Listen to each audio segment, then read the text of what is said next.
just kind of speaking to the theme of the pod, also growing up on a predominantly black and brown set was just an unprecedented experience.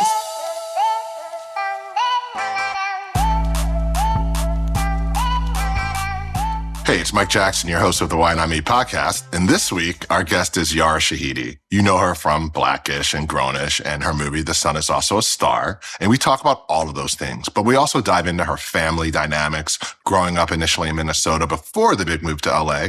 We talk about her incredible podcast, The Optimist Project, what she hosts and is producing with her mother, Carrie. And it is a project that is born out of her production company, Seventh Son, which we talk about as well. So I hope you enjoy the conversation with Yara Shahidi and me, your host, Mike Jackson, on the Why Not Me podcast. Let's go. Today on the Why Not Me podcast, I'm sitting with the ever brilliant, ever beautiful Yara Shahidi. You know her from Grownish, Blackish, and many, many other projects. But I know her as the girl down the hall in the Disney lot. My friend, my comrade, Yara Shahidi, thank you so much for joining the Why Not Me podcast. Thank you for having me. So let's jump in. We like to start with origin story. Mm-hmm. So February 10th, 2000, Minneapolis, Minnesota. It was a snowy day. Blessed. The world was blessed. Your birth date. Yeah. Tell me about Carrie, and I love your parents first. Let me just say, I love Carrie. I always am afraid, is Afshin or Afshin? Afshin. You got it. I say both all the time. And I'm like, by the way, side note, I bumped into your father in the airport, I think in Berlin. It sounds about right. And we were just like, holy crap. We sat at a bar for like 35 minutes, my wife and he and myself, and just chatted. He's the best. Carrie's the best. We'll talk about you and your mom a little bit later as well as producing partners. But life, 2000, Minneapolis, you're born. What is it? I mean, I know you're a baby, but what's that environment like, with the parents and the scene? Well, I'd have to describe my growing up as really pivotal because I come from a Midwest family, and I think as long as we've been in LA, we've very much held on to a Midwest way of existing, which is community first. It is operating from a space of compassion and assuming people are as kind as you are, which I think is necessary in an environment in which I think Hollywood can breed a lot of paranoia and a lot of mistrust. And Absolutely. So I'd have to say growing up in Minnesota was exactly the perfect starting point. Like you said, I was just a baby, but I started in commercials quite young. My first print ad, I was only 6 weeks old because, oh, wow. As my mother explains it, she was scouted, if I remember correctly, she was scouted kind of on the street for commercials and such. She was in her master's program, deep in education, deep in doing nonprofit work, but began commercials, had an agent, and then I think she had faxed them a Polaroid of me. Just like, hey, FYI, I had a baby. So Carrie was scouted. Yes, Carrie They was were scouted. pursuing your mom, and then she was like, okay, sorry. Yeah, so she had been doing commercials and print work well before I was born. And I think she also had a quick stint as my father's camera assistant while he was working for Prince at Paisley Park. So quite a story between those two because they were both, really pursuing their creative careers, self-employed. I come into the picture. She sends this Polaroid of me, and it was more so as an FYI. Like, by the way, I've had a kid. And they're like, great, she has a job. in X amount of weeks. And if I remember correctly, it was for a life insurance ad. And it's just me staring at the camera. Couldn't hold my head up yet. Hey, it's a check. It's a start. Yeah, and I think people didn't realize Minnesota at the time was like the 4th largest producer of commercials. We had Target. We had all sorts of places that are like all sorts of corporations that were based out in Minnesota. So there was a lot of commercials and a lot of print jobs there. Do you consider that home? I mean, LA is where you were really raised, but, I'd have to say I do consider LA home. I feel like Minnesota forever has my heart, but I moved when I was 4. Right. And so it's one of those things where I very much grew up and had most of my really formative moments in LA, but I'm always going to claim the Midwest. And all my friends that are actually from the Midwest are like, you were there for 4 years. I say, and? Exactly. It's in the blood. But the big question is, are you a Vikings fan? Yes. I remember When the Vikings lost to the Saints, I think in the semifinals, I remember I was in LA and I had a Viking sweatshirt on and we were moving, so there was a lot of buckets around and I literally cried in a bucket. And I think it changed my relationship to football forever. I was like, I can never feel this emotionally invested again. No, Yara. It's the opposite. It's the greatest relationship outside of family you can have. I'm an old man, Yara. I'm 52. Outside of family, the longest relationship in my life is Philadelphia sports. I was going to ask. Let's go. Eagles, Sixers, let's fucking go. Maybe it's time to revisit. You got to go back and hug the Vikings. You got to go back and hug your roots. Yeah. So your brothers, both super impressive young men. I've met them a bunch of times as well. They were born in LA, or tell me like when they came into the scene. So me and my middle brother, Saeed, are 3 years apart, 4 days apart. So I'm February 10th. He's February 14th. He was born in Minnesota. And so he moved. I was 4 when we moved, and he was like 1 and some months. And then my youngest brother, Asan, was born in LA. And there's a running joke that you can tell he's the one that was born in LA, just in terms of, in terms of outlook on life, how we operate. He is an LA kid, 100%. And I think Saeed and I still hold on to the 612 way of living. Respect. My first kid was born in Cedars, and my second two were born in Texas. And literally, the oldest California kid has such a little attitude about him. I'm like, hey, when you're born next to the Spielberg Center for Medicine, you know what I'm saying? You have a different perspective on life. That's inherent. You just got to roll with it. Yeah. So you've been doing this for so long, like acting and modeling and just like living your life in front of the camera. The LA move at 4, like, I'm curious, like, you guys land. Was the move, because by the way, like, you're not the only artist in the family, right? So was it a Yara move, or was it like a Shahidi move, like for what the pursuits of the family? It was so far from a Yara move. It was a weather move, because unburying your car in Minneapolis snow is pretty rigorous. And then it was really, it was a family move. I think it was my father's agent was out in LA. Because at the time, again, as much as I was doing print and commercials, it was very much a hobby. And I think having 2 very savvy, creative and self-employed parents, they were like, great, if she could do this after class without impeding just the rest of her growing up. It just felt like a quick way to have a kid with financial independence. It wasn't necessarily at this point anywhere close to like a calling or a life path or, I don't think we understood this as like a potential career for me at this point. So it was truly just really for my father's work, for a change of pace. They had both been in the Midwest their entire lives growing up, between my mother from Madison, Wisconsin. My father moved to Minnesota. I think he was 9 when he moved. Oh, okay. From Machete Run to DC to Minnesota. I think it was just time, but I don't know if any of us could have necessarily expected what unfolded. We knew that we'd continue in print, but again, it was very much structured that I was living my whole kid life with plenty of hobbies. I didn't audition during the school day. I think that was one thing I'm really grateful. As you know, my parents, but like my mother very much had those boundaries of making sure this never took up our whole life. So me and my brothers had a very full life just as kids. And it'd be like, oh, if we could make it to an audition, great. Then we'll go. And you can see that, by the way, just in interacting with all of you guys. It's like very normal, very grounded. Like, thank you. I don't know how you're so unaffected. Like, you have so much success to be so grounded and cool and normal. Thank you. But I think it is being able to live my life. Like, I think so many people, this is where I definitely feel the privilege of having parents that were already in this industry, but also very much creating their own idea of wanting to have a certain financial independence. Because I feel like, I'm sure you've witnessed this firsthand, but so many unspoken conversations about child actors is that no one's asking questions about how the family stays afloat, in that you have to have a parent with you till the age of 16 legally. But no one's asking, what is that parent giving up?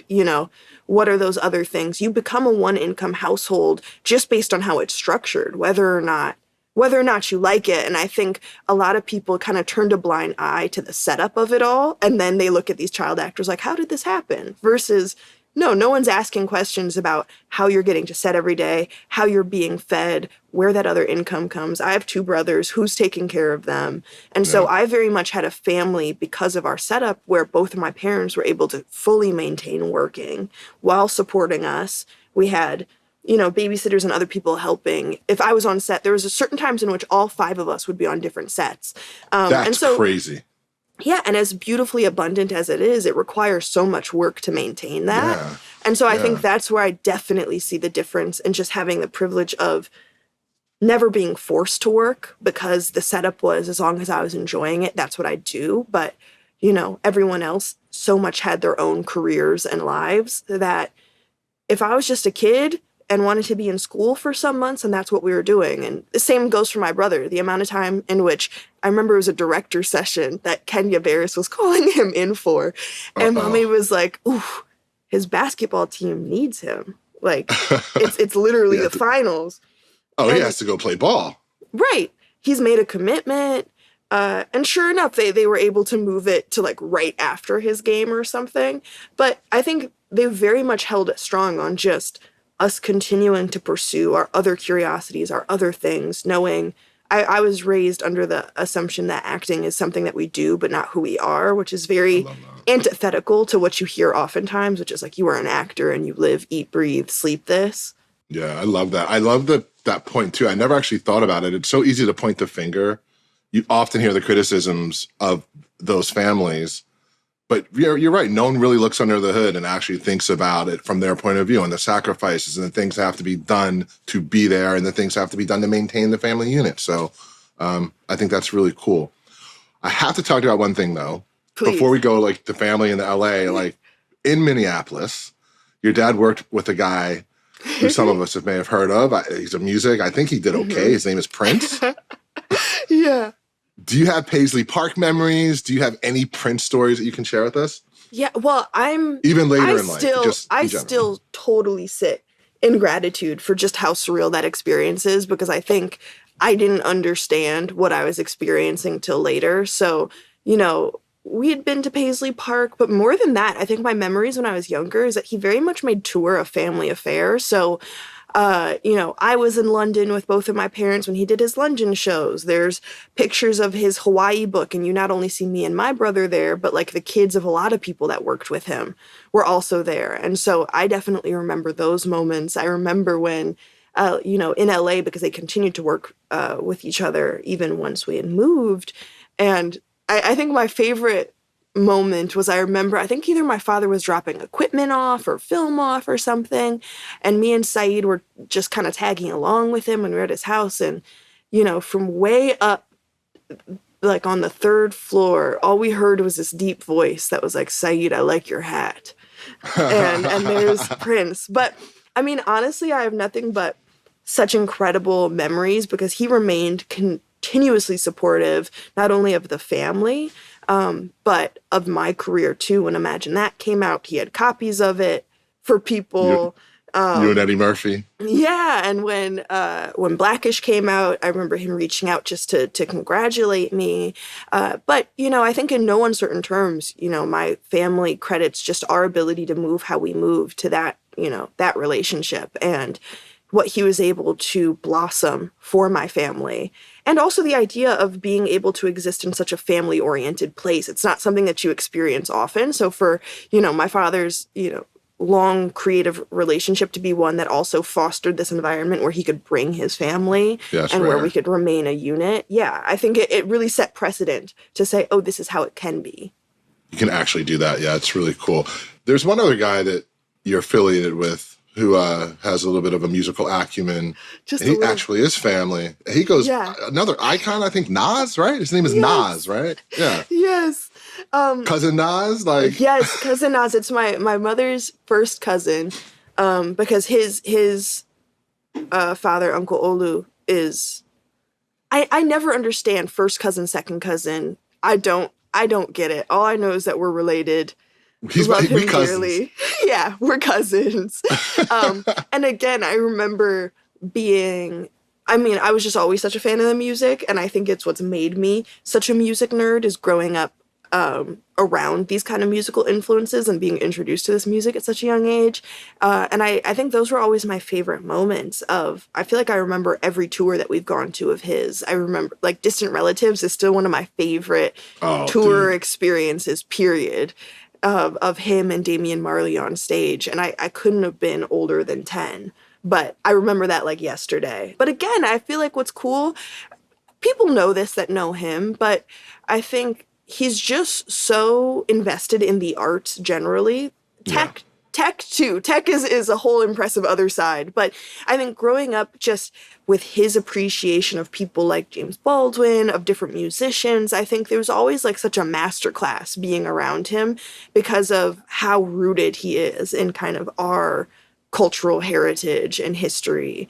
And so, yeah, again, one of those things that when I look back on it, I mean, I'm still very much living in it. It's still very surreal to be like, oh, how normal were these experiences of being able to see my cousin perform? Yeah, but it is normal too. That is your experience. I did a movie. We produced a movie for Netflix called Monster that starred Calvin Harrison Jr. Yeah. And Nas acted in that movie. I'm very familiar. And I remember, I mean, I don't know him at all, really, but I remember thinking how thoughtful he was that day, those few days on set, and how much he was committed to just being there and not being a star, but being a teammate. And I met him another time. He's partners with a guy named John Seymour. Yes. In a place called Sweet Chick. Oh, the way I call, they have this one chicken dumpling soup thing that they took off the menu, and I call biannually. She'd be like, John, can I get the recipe? Please. Yeah, please. I just ate there a few weeks ago at the one next to the Ludlow Hotel. Anyway, enough about food in New York. Let's get back to Yara. So LA, the family's doing their thing. You had this really incredible, unique experience because you're coming from a family of artists. So your parents understand the grind. They're on the grind. Yeah. And you're having all these wonderful experiences. You referenced, you did a movie with Eddie Murphy at some point, Angelina Jolie. So obviously things are like, you're starting to book some stuff. You played Little Carrie, Little Pope, right? Yes, Little Olivia. One of my friends just messaged me like, no way. Because it's I think when it came out, it was a very big deal. But I love all this new generation that are finally watching Scandal from the beginning and the pleasant surprise it is. Yeah. To see me in that one scene with my Walkman and my headphones on. So, it's working. You're still in school doing other things, but you're building a career. And then, this dude, KB, Kenya, he created this really iconic show and you get casted. We all know it's called Blackish. And clearly that's your defining role. And that's when things pivoted. Tell me about getting the role, the feeling that you got. Did you know then? Did you feel like this was a rocket ship? Well, I'm trying to think. I remember the audition process so clearly because at the time, it was just some of the most fun I'd ever had auditioning for anything. And I think it's a very rare feeling to put in work and say, it doesn't even matter if I got it. I had such a great time start to finish. Yeah. And I remember the first audition I'd gone in for may have been, I forget if it was a director session, but Anthony showed up and I don't think anyone was expecting him. And that was the first time we had met. And he was just saying hi to everybody, asking questions. And I'd gone into audition and I had a good time. And then I remember being called back to a screen test, which is, you go in and it's just much more of an official operation. You're in a proper room with all sorts of cameras and producers. And you've done your deal. Yeah, done the deal, which I don't even know if I knew what that really meant at the time. But it was still called the Untitled Kenya Barris Anthony Anderson Project. Didn't have the title. I remember Kenya came out to hand me my mic because we were getting mic'd up for this. And he had said, oh, by the way, you went to school with my daughter. Because one unknown fact is just I went to Immaculate Heart all-girls Catholic school, and I went with Kaylee Barris. And we never put two and two together prior to the audition, which is like, oh, that's that Barris. And my character... Were you guys actually friendly? Yeah, and Yeah, and I mean, I don't think we hung out outside of school, but we were school friends for sure, and she's always been so nice. But I had no clue at the time that the character I was reading for was loosely based on somebody that I knew. Now, Oh, that's given wild. Zoe's taken on a life of her own, but in those beginning episodes, it was very much pulled from my classmate. So I remember going in and reading with Anthony, and he had looked at me and said, okay, I'm telling the story kind of backwards. Two things. First thing I noticed is we're both wearing the same shoes. We're both wearing Cole Haan Oxfords because Cole Haan Oxfords at the time were my everyday wear. Did not matter Part what of I the was uniform. doing. Yeah. But at 13, you could not see me without those. And so it just so happens that Anthony and I have the exact same shoes on. And it You felt have like you have old man shoe taste, is what you're saying. yes. But it was just like a great omen. And then we audition together, have a great time. We're just playing around. I remember him improving, me adjusting, and luckily I had just been on the last movie I'd done was called Butter, which was a comedy that was very much about improv, and I was grateful to spend time with like Rob Corddry and So Ty Burrell and all sorts of great people. So I really love the comedy space. So we had a great time auditioning, and as I was walking out, he was like, "Hey, just so you know, this is yours. If you don't get this, this was never my show to begin with." wow. That's incredible though. That's a great moment. It was so surreal. I mean, I was 13 and obviously had wanted to get this job, but I don't think I'd ever heard in terms as close to as certain as that it's like, oh no, they're rooting for me in here. So many times you hear a lot of niceties and they don't mean anything. Like Yeah, they'll it's be like, bullshit. they'll say see you Yeah. on set. They don't mean it. I mean, to this Yeah. day, people will be like, I'm booking your ticket. You're And, like, and be like, okay, okay. we went another direction. So Yeah, sorry, we pivoted. yeah, but I feel like that very much set the tone for the amount of love and warmth I was walking into on that. I feel like, Anthony was extremely protective. You have a lot of people that just have a warm disposition that Yeah. cared about Tracy. that cared about us not only as like their acting colleagues, but as young people. And I think they were very mindful, Tracy, Anthony, Kenya, to create an environment for young people, to be able to have fun, to be able to feel empowered. I think we did a lot of playing around and improving that would kind of be unexpected on any set, but we were very empowered to come to set prepared. I'd have to say Blackish was the best training ground on just how to be on a set. And being surrounded by so many professionals, it's very much changed my trajectory of just how I show up in work, because Kenya said in no uncertain terms, like, you come to rehearsal having already known your stuff. Like, it's not the time that you open the script for the first time. And you come with a perspective. You come to table read with a perspective on how you're going to say this. And I feel like that's a kind of training that is really irreplaceable, because Yeah. no one ever gives you that clear of a breakdown. I've been on other sets where I've seen people complain about how somebody shows up to set, but I'm realizing no one's ever given them a rundown of how to be on a set. And the audition process versus the set process is so different, Totally that you're different, kind yeah. of stumbling along. So the fact that we had people that were very much invested in just giving us tools on how to be an actor was just like such a great education.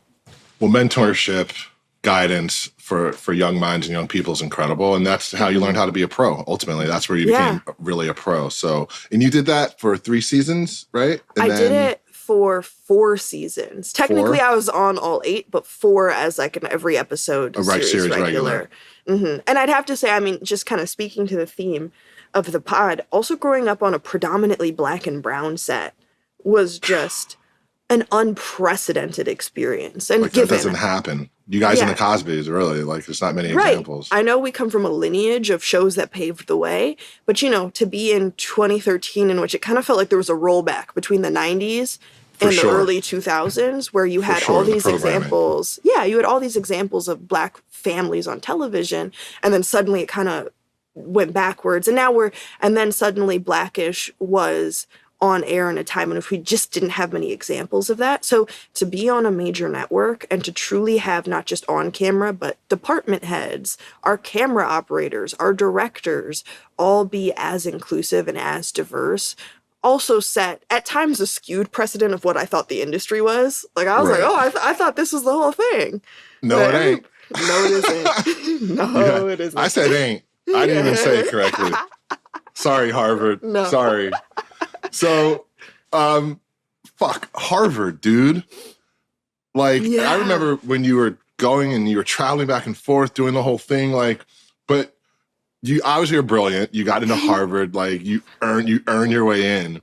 But also, like, can you not get accepted if Michelle Obama writes your letter of referral? Like, what? It's a good question. That's a good question. I mean, I'm again, I keep saying grateful, but there's no other word to capture just how supported I was in that experience because I've been a nerd from the moment I stepped on the planet. There's letters of me writing to my gramps like, hey, I think I must have been 5. Like, hey, when I go to college, will you be my roommate? So I was making preparations for a very long time about college. And even when I had stepped onto Blackish, they would have to write me out of days so I could go take my AP tests. I was still enrolled in school full time and I ended up changing to a distance learning program, but I was in a full school schedule, fully supported. I was doing school for 5+ hours at the end of every workday. I was doing it all weekend in between. But everyone knew from day one, like, I want to go to college.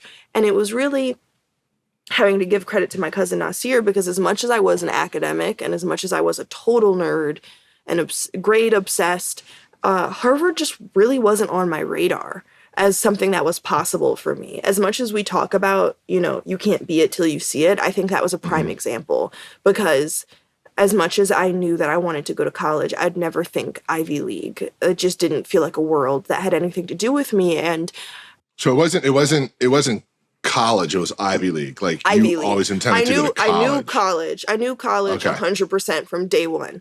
Okay. Ivy League just wasn't even looking that way. And so Nasir had called my mother and was like, hey, I have, he was announcing the fellowship he has for graduate students in hip hop who wanted to study hip hop and write a dissertation on themes relating to hip hop. And he was going to go to Harvard to announce it. And he said, I think this would be a great trip for you to go on, for Yara to go on.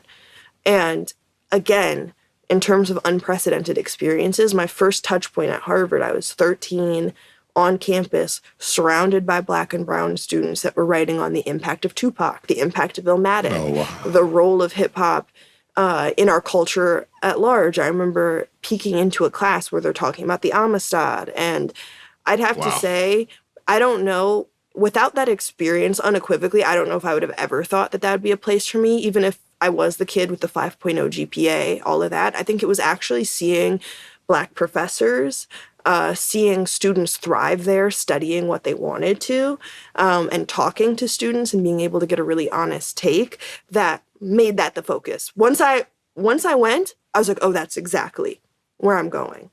Well, that's what they say with everything, right? Exposure is access is everything. What you can see, touch, and feel changes your perspective. So, I mean, that's a prime example of that. That's a why not me moment for you right there, Oh, 100%. That is a why not me moment because like you're saying, had I not actually had that experience with professors, with students, there with my family, I don't think I would have ever looked that way or realized that that was a space for me because I was still going to especially the latter high school, predominantly white schools that weren't necessarily doing that extra work of saying, hey, I know that these institutions may not be doing the outreach or may not seem like the most accessible, but you should try for it anyway.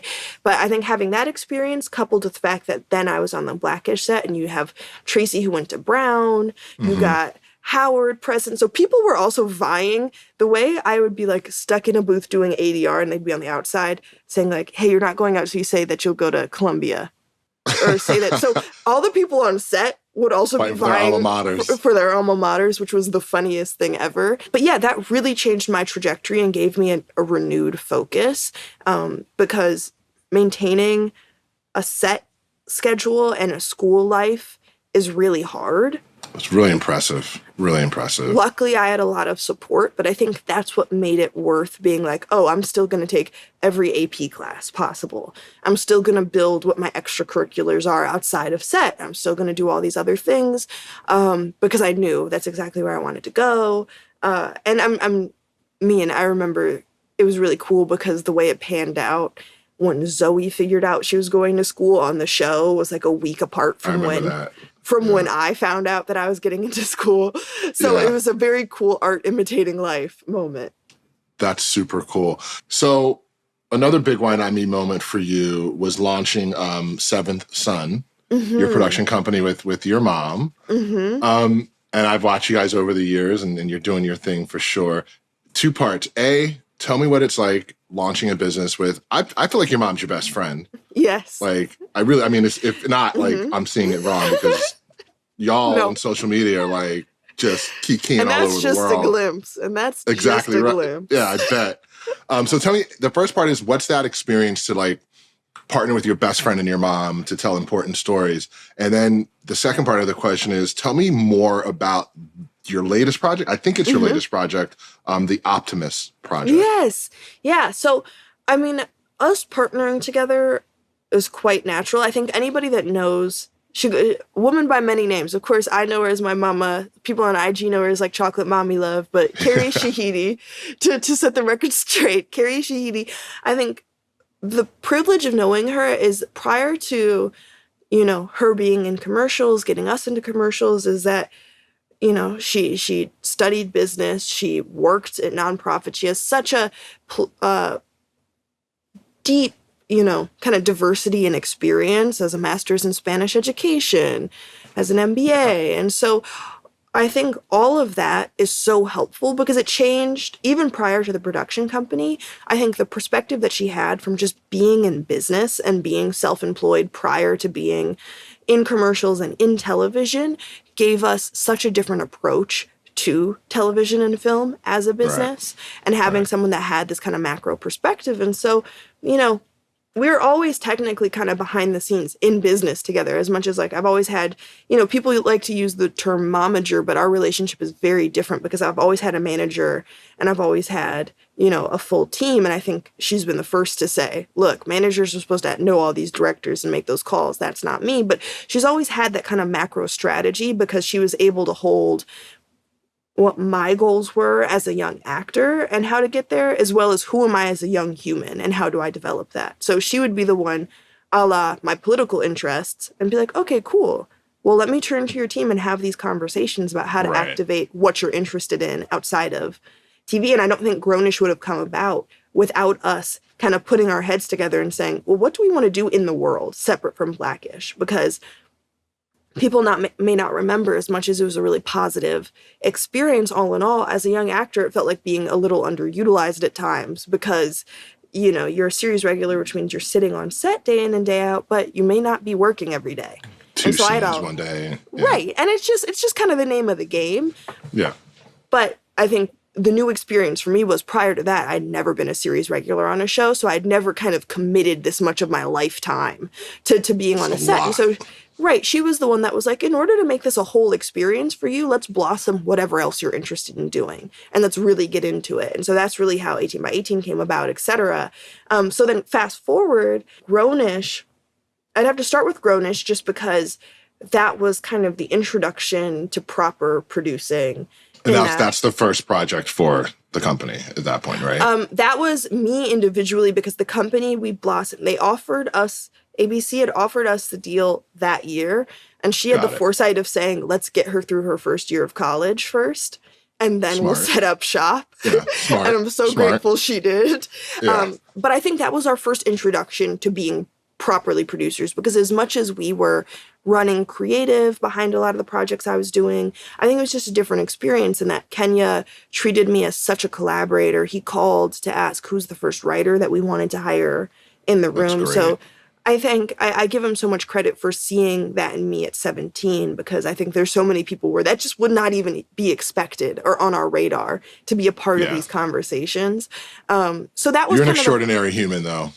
So I think I appreciate it, but still, I think it was such an anomaly of an experience. And even to this day, in our production company, people will have to remind us that we're more hands-on at times than people really expect of pods, because especially talent-driven pods, they think they're vanity. They're not. You guys will just slap your name on it. Versus like, oh no, we grew up doing the work. So they need to know the Shahidi girls. Right. Y'all move different. we were both talking to casting. She would have to have conversations with them, but like we were very involved.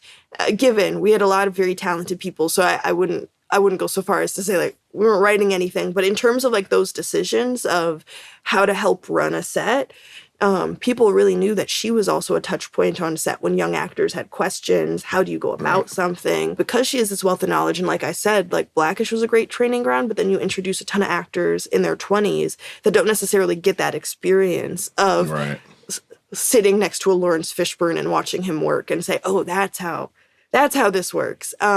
So now you're the anchor. Yeah, which was a very different experience. As a teenager. Yeah, at 17. Yeah, and so that's wild. Yeah, so ABC, I think, because at this point we had produced in the unscripted space already, and then we were quite hands-on. I forget exactly what the brand partnerships were, but through certain brand partnerships, we had produced different pieces as well together.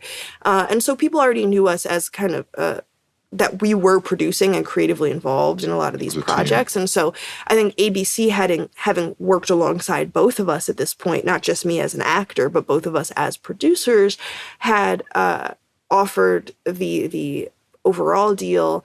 And again, like I said, she had the foresight of saying, let's get her through her first year of college, just wait on us and then we'll set up shop, which was great because I think it got time for us to stabilize what the Grownish experience would be, how I was going to do the juggling act of getting through school, which really took a village.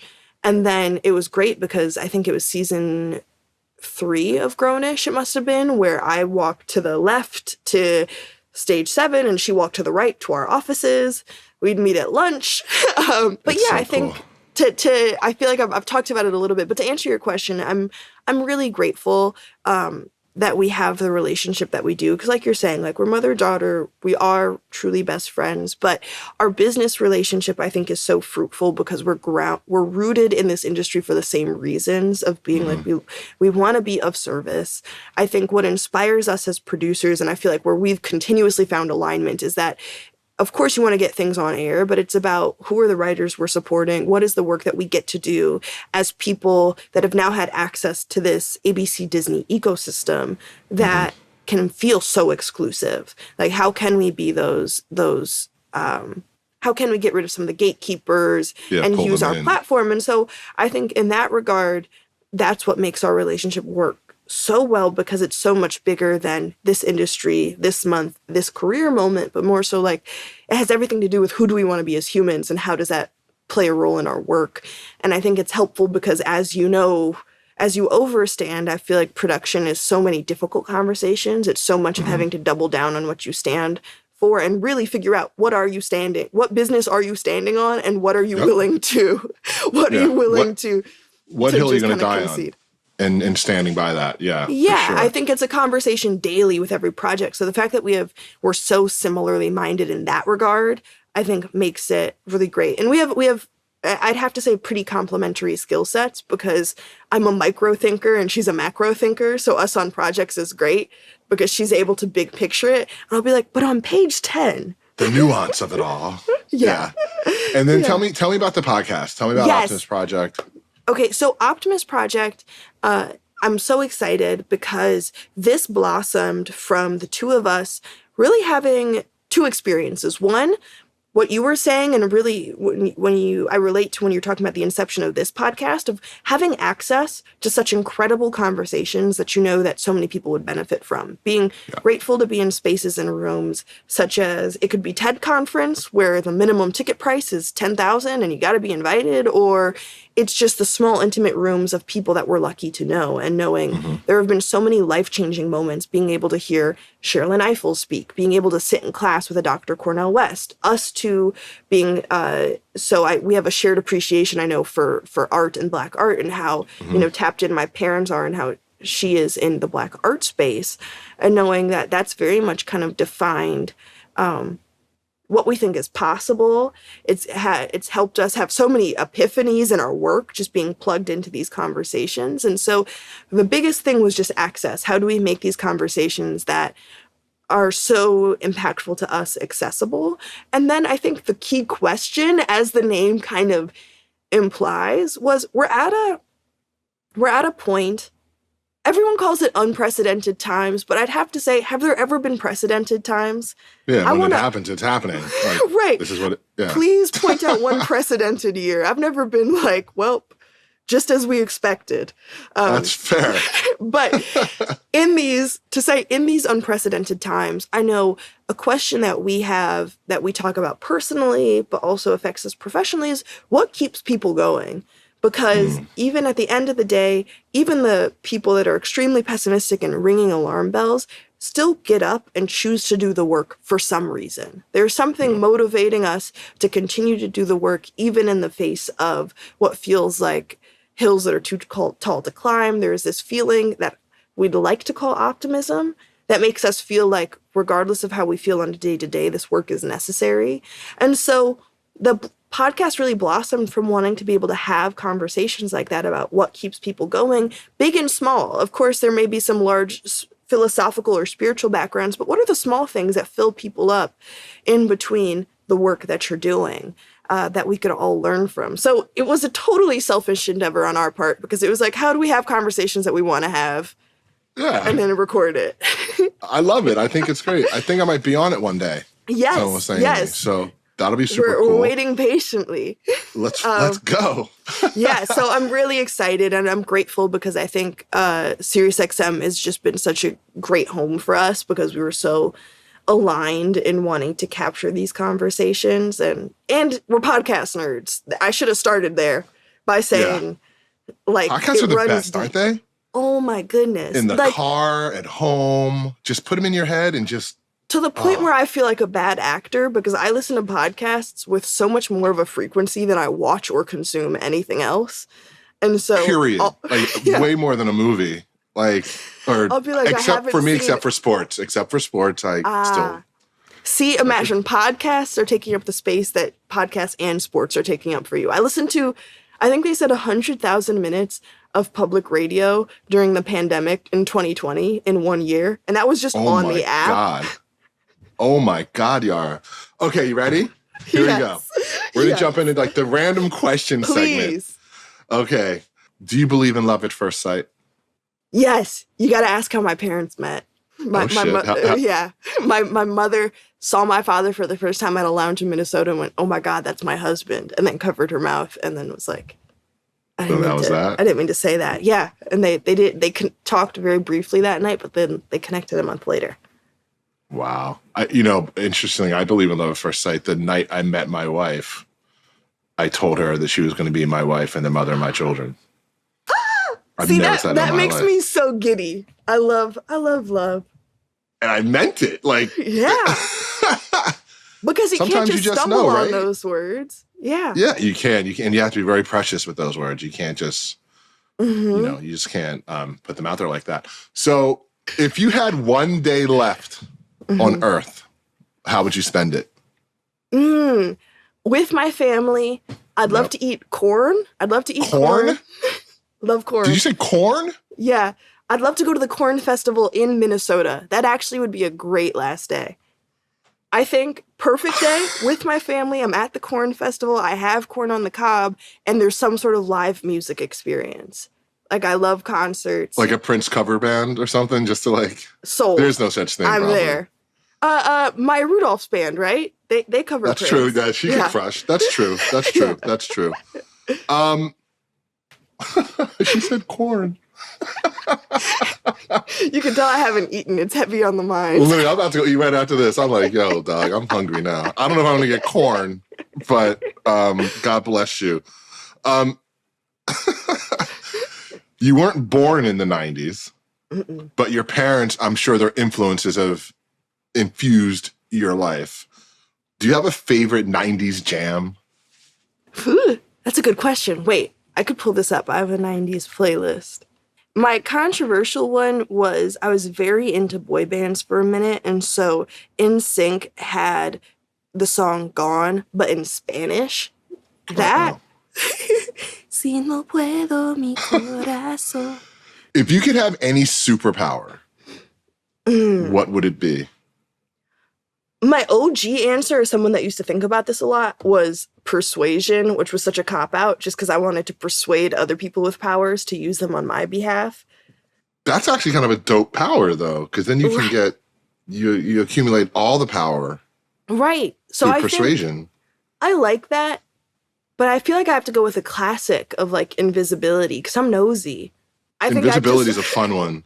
Yeah. I'd be in trouble. I'd be like finding out everything and then go back to myself and be like, yo, I know about that thing, right? I think I'd get my feelings hurt, though. I think I'd be, like, sneaking and then being like, oh, they don't like me. Oh. She's not cool. We don't like her at all. Yeah. She's unapproachable. Yeah. Yara Shahidi, thank you so much for being my guest on Why Not Me. We're going to end on that note because you are a diamond, you are a star, and you are an awesome human, and thank you so much.